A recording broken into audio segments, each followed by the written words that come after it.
Hello friends, नमस्कार। Welcome to my YouTube channel RPP new academy. इस video में हम डायरेक्ट से इनडायरेक्ट बनाना सीखेंगे और बहुत ही इजी मेथड का यूज करते हुए। ठीक है, तो ये किसका हम बनाएंगे? ये इम्पेरेटिव सेंटेंस का बनाएंगे कि इम्पेरेटिव सेंटेंस का डायरेक्ट टू इनडायरेक्ट कैसे हम बनाएंगे। तो इम्पेरेटिव सेंटेंस होते कैसे हैं, कैसे पहचानते हैं? तो इम्पेरेटिव जो सेंटेंस होते हैं वो वर्ब की फर्स्ट फॉर्म से शुरू होते हैं। बहुत ही आसान है पहचानना। वर्ब की जहाँ पे फर्स्ट फॉर्म से शुरू हो जाते हैं वो इम्पेरेटिव सेंटेंस होते हैं। कभी वहाँ पे क्या है, शुरू में डू नॉट भी आ जाता है। डू नॉट, जैसे do not don't open the door, तो क्या हो गया, ये इम्पेरेटिव सेंटेंस है। ठीक है, कभी never tell a lie, never से स्टार्ट हो जाते हैं, उनको हम कैसे बनाते हैं? तो नेवर टेल अ लाई, तो नेबर के बाद में टू लगा देते हैं। तो कुछ ये क्या है, नए नए सेंटेंस हैं जिनको हम क्या है एक एक करके डिस्कस करते जाएंगे। आइए स्टार्ट करते हैं हमारा ये 38। इससे पहले 38 सेशन था, ये हमारा सेशन है 39, प्रैक्टिस 39 है। इसमें फर्स्ट सेंटेंस है he said to his disciple, मतलब उसने, डिसाइपल क्या होता है? डिसाइपल शिष्य होता है। तो he said to his disciples, उसने अपने शिष्यों से कहा honour your father and mother, कि ऑनर माने क्या होता है? रेस्पेक्ट होता है, कि respect your father and mother. कि ही, तो क्या वहाँ यहाँ पे वह अपने शिष्यों से क्या कह रहा है? एक सलाह दे रहा है। अपने शिष्यों को क्या कर रहा है? एक एडवाइस दे रहा है कि शिष्यों, उसने अपने शिष्यों से कहा शिष्यों ऑनर, सम्मान दो, योर फादर एंड मदर, अपने फादर और मदर को क्या करो? सम्मान दो। तो यहाँ पे क्या है? एडवाइस दे रहा है। तो यहाँ पे सेड टू का क्या हो जाएगा? एडवाइज। ही सेड टू को हम बदल देंगे एडवाइज्ड में। बहुत ही सरल है, बहुत ही सरल है। ही एडवाइज्ड हिज डिसाइपल्स,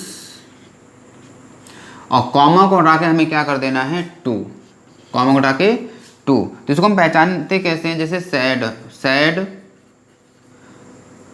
या सैड टू, इसका रूल क्या होता है? सैड या सैड टू। तो सैड या सैड टू को हम किस में बदल देते हैं? ऑर्डर्ड,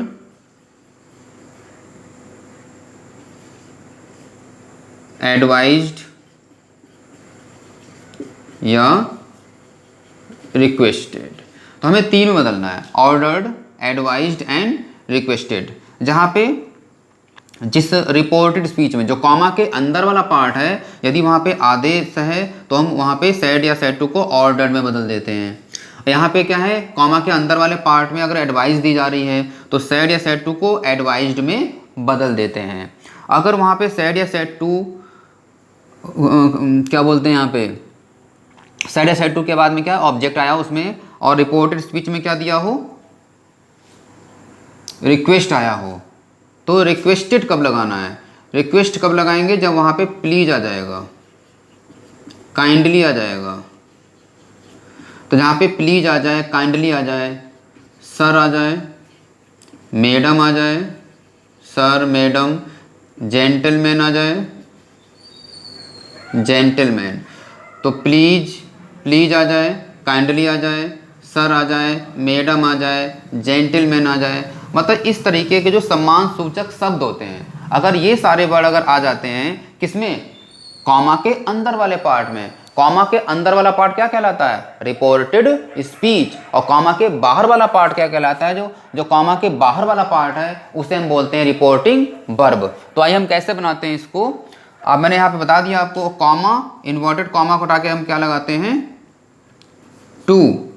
और जहाँ पे डू नॉट आ जाएगा, जहाँ पे डू नॉट आ जाता है तो डू नॉट को हम बदल देते हैं नॉट टू में। कहीं पे अगर नेबर आ जाएगा, जैसे do not open the door, तो not to open the door आ जाएगा। नेबर टेल अ लाई, तो हम क्या है, नेबर को रिमूव नहीं करना है, नेबर को हटाते नहीं है। ठीक है, नेबर क्या करते हैं? हटाते। नेबर के बाद में क्या लग जाएगा? नेबर के बाद में लग जाएगा नेबर टू। क्या हो जाता है? नेबर के बाद हम क्या लगा देंगे? Never to. मतलब डू नॉट हटा के किस में? डू नॉट को किस में बदलना है हमें? नॉट टू में। और नेबर क्या बदलना है? नेबर टू में। ठीक है, जैसे लिखा होता है नेबर टेल अ लाई, तो नेबर टू टेल अ लाई। ठीक, तो आइए स्टार्ट करते हैं। तो ही एडवाइज हिज डिसाइपल, कॉमा को हटा के टू, इसमें क्या दिया उसने, सलाह दे दी। तो यहाँ पे सलाह आ गई, तो हमें सेड या सेड टू का क्या बदल देंगे, इसमें एडवाइज में बदल देंगे। तो क्या हो जाएगा, कॉमा को हटा के हमें कॉमा एंड कॉमा को हटा के टू लगा देना है। हमने टू लगा दिया यहाँ पे, टू ऑनर। अब योर आ गया। अब हमें प्रोनाउन को कैसे चेंज करना है, तो प्रोनाउन को चेंज करने के लिए हमें देखना पड़ेगा, एक टेबल होती है, टेबल पिछली वीडियो मैंने टेबल को शेयर किया है, देख लीजिएगा। तो योर, अब हमें देखना पड़ेगा कि ये योर जो है वो कौन सा पर्सन है। तो ये योर क्या होता है, दो ही होते हैं, दो सेकेंड पर्सन होते हैं, यू योर जो मेन होते हैं वो दो ही, ध्यान रखिए आप, यू और योर सेकेंड पर्सन, ओके। और सेकेंड पर्सन के प्रोनाउन जो होते हैं किसके अनुसार चेंज होते हैं, रिपोर्टिंग वर्ब के ऑब्जेक्ट के अनुसार। ये तो सबको पता होगा, 1 2 3 एस ओ एन सन। इसमें मतलब क्या होगा, फर्स्ट पर्सन के प्रोनाउन रिपोर्टिंग वर्ब के सब्जेक्ट के अनुसार बदले जाएंगे, सेकेंड पर्सन के प्रोनाउन रिपोर्टिंग वर्ब के ऑब्जेक्ट के अनुसार, और थर्ड पर्सन के प्रोनाउन नो चेंज, ठीक है। तो यहाँ पे देखिए सेकेंड पर्सन का प्रोनाउन है, तो सेकेंड पर्सन के प्रोनाउन रिपोर्टिंग वर्ब के ऑब्जेक्ट के अनुसार बदलेंगे। तो हमारा ऑब्जेक्ट क्या है यहाँ पे, ही, क्या है यहाँ पे, ये सब्जेक्ट है, और हिज डिसाइपल क्या है, ये यहाँ पे ऑब्जेक्ट है। तो ये रिपोर्टिंग वर्ब का सब्जेक्ट और ये रिपोर्टिंग वर्ब का ऑब्जेक्ट। बिल्कुल क्लियर हो गया होगा कि ये रिपोर्टिंग वर्ब है और ये रिपोर्टेड स्पीच है। कॉमा के बाहर वाला रिपोर्टिंग वर्ब और कॉमा के अंदर वाला जो पार्ट होता है उसे हम बोलते हैं रिपोर्टेड स्पीच, ओके। देखिए योर जो है सेकेंड पर्सन है, डिसाइपल्स के लिए, डिसाइपल देखिए जो यहाँ पे डिसाइपल दिया हुआ है सिंगुलर है प्लूरल है, तो क्या है, प्लूरल है, एक से अधिक शिष्य हैं यहाँ पे, डिसाइपल्स हैं। तो योर क्या है, योर सेकेंड पर्सन है, डिसाइपल्स के लिए आया। डिसाइपल्स का प्रोनाउन जो हम निकालेंगे तो डिसाइपल का प्रोनाउन क्या निकलेगा, दे, और दे का पजेसिव क्या केस हो जाएगा यहाँ पे, देयर। यहाँ हमने दे का देयर क्यों लिखा, क्योंकि योर जो है वो पजेसिव केस में है। तीन केस होते हैं, सब्जेक्टिव, ऑब्जेक्टिव और पजेसिव, तीन केस होते हैं इसमें। तो हमें क्या, हमने देखा कि हमारा जो योर जो है वो पजेसिव केस में है, तो हम पजेसिव केस में रखेंगे। योर आया किसके लिए, डिसाइपल्स के लिए, डिसाइपल्स का प्रोनाउन दे और दे का पजेसिव केस देयर, ओके। तो देयर फादर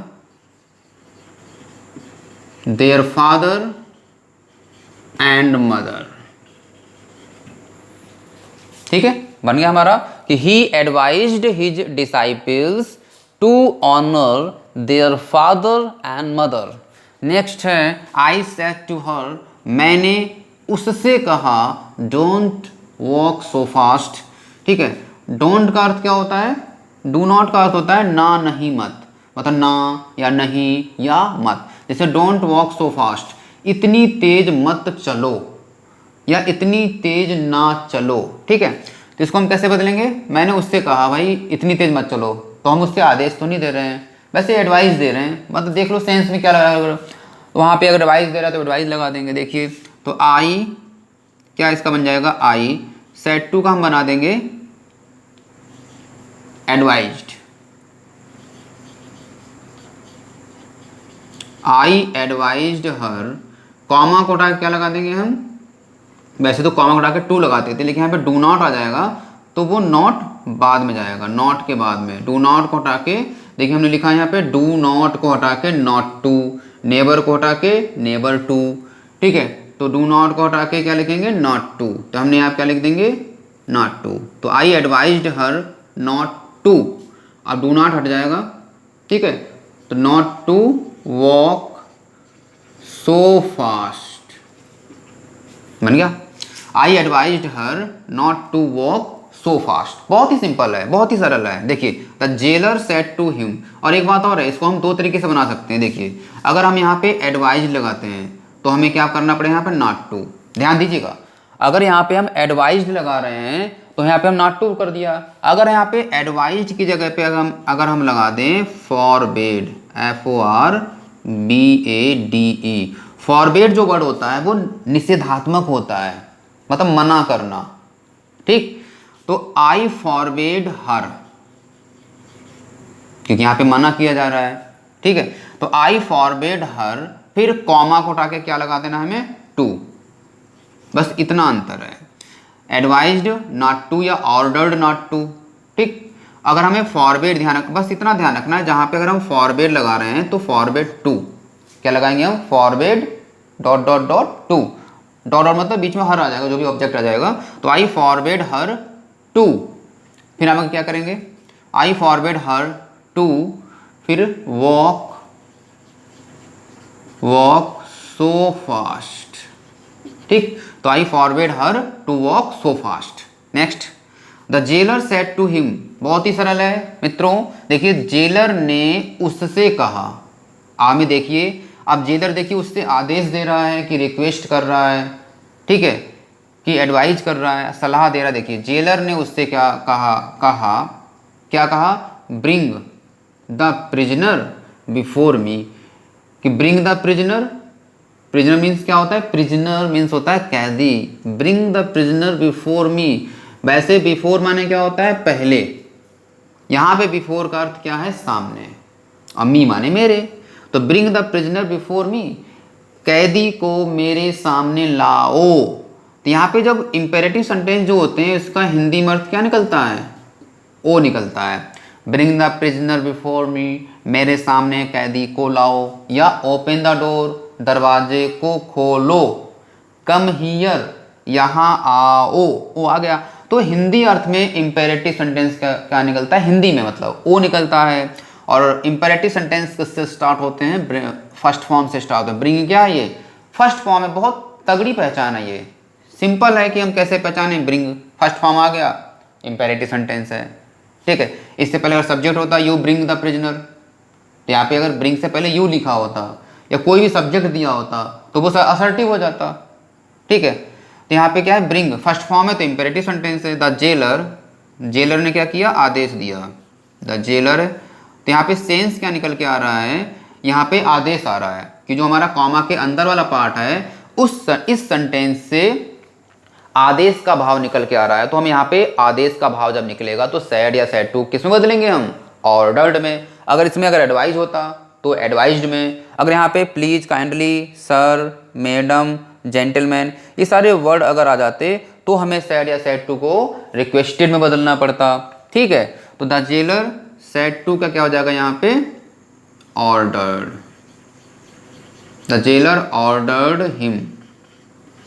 कॉमा उठा के क्या लगाना है हमें, टू ब्रिंग, इधर टेंस नहीं चेंज करना है, to bring the prisoner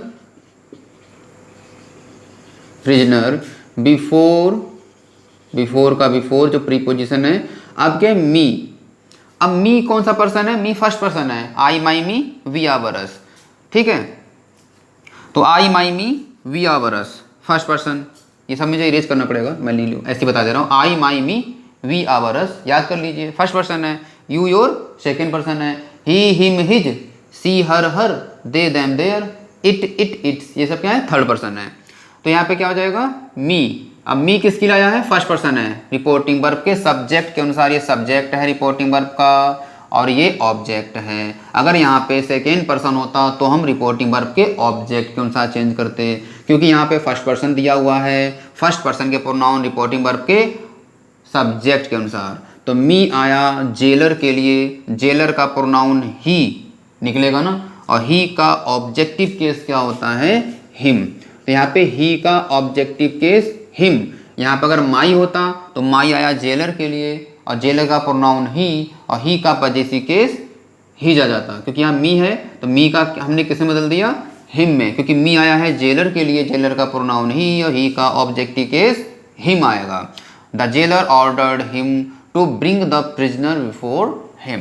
next है ही सेड टू देम, बहुत सरल है फ्रेंड्स, बहुत सरल है, ध्यान से देखिए आपको समझ में आएगा। देखिए ही सेड टू देम, उसने उनसे कहा, ही सेड टू देम, उसने उनसे कहा, लिसन टू माई वर्ड्स, मेरे शब्दों को सुनिए, एंड एक्ट अपॉन देम, ठीक है।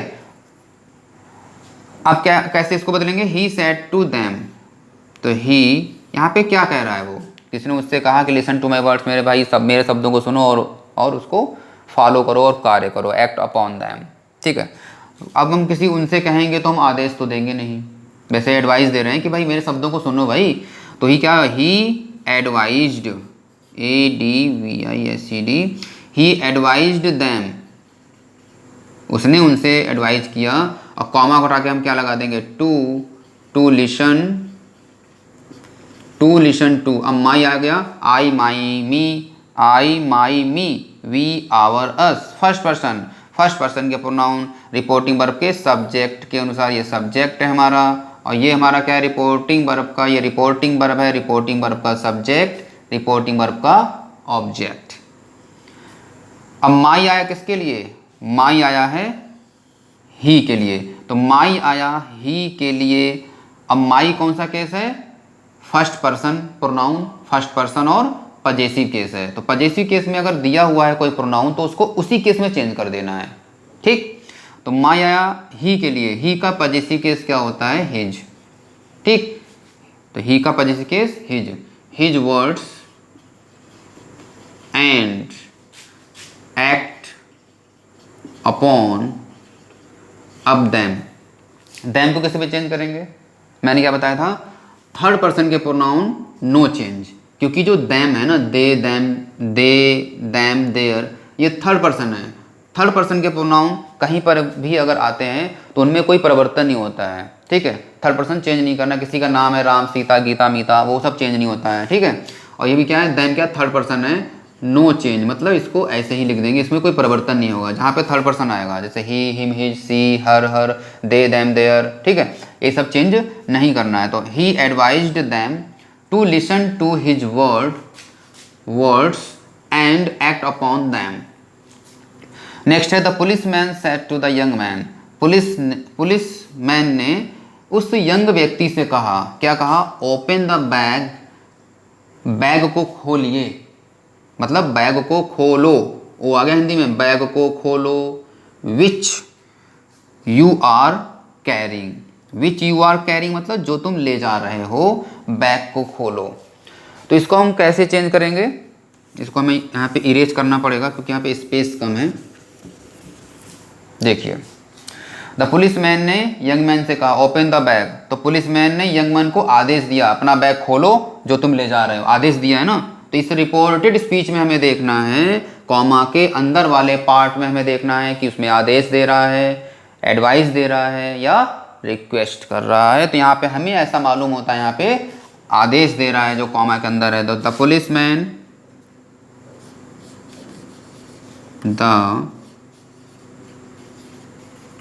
पुलिसमैन सेड टू का क्या हो जाएगा, ऑर्डर्ड,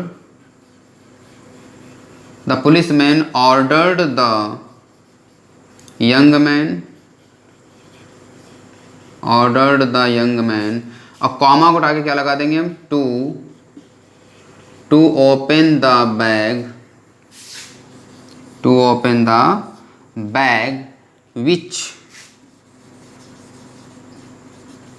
विच अब यू कौन सा केस है, सब्जेक्टिव केस है, क्योंकि विच के बाद में क्या सब्जेक्ट आया है, यू आया किसके लिए, सेकेंड, ये यू क्या है, सेकेंड पर्सन है। मैंने बताया था दो प्रोनाउन है सेकेंड मेन जो है, यू और योर। अब योर्स भी होता है वो अलग, लेकिन यू योर दो से जो मेन है सेकेंड पर्सन के।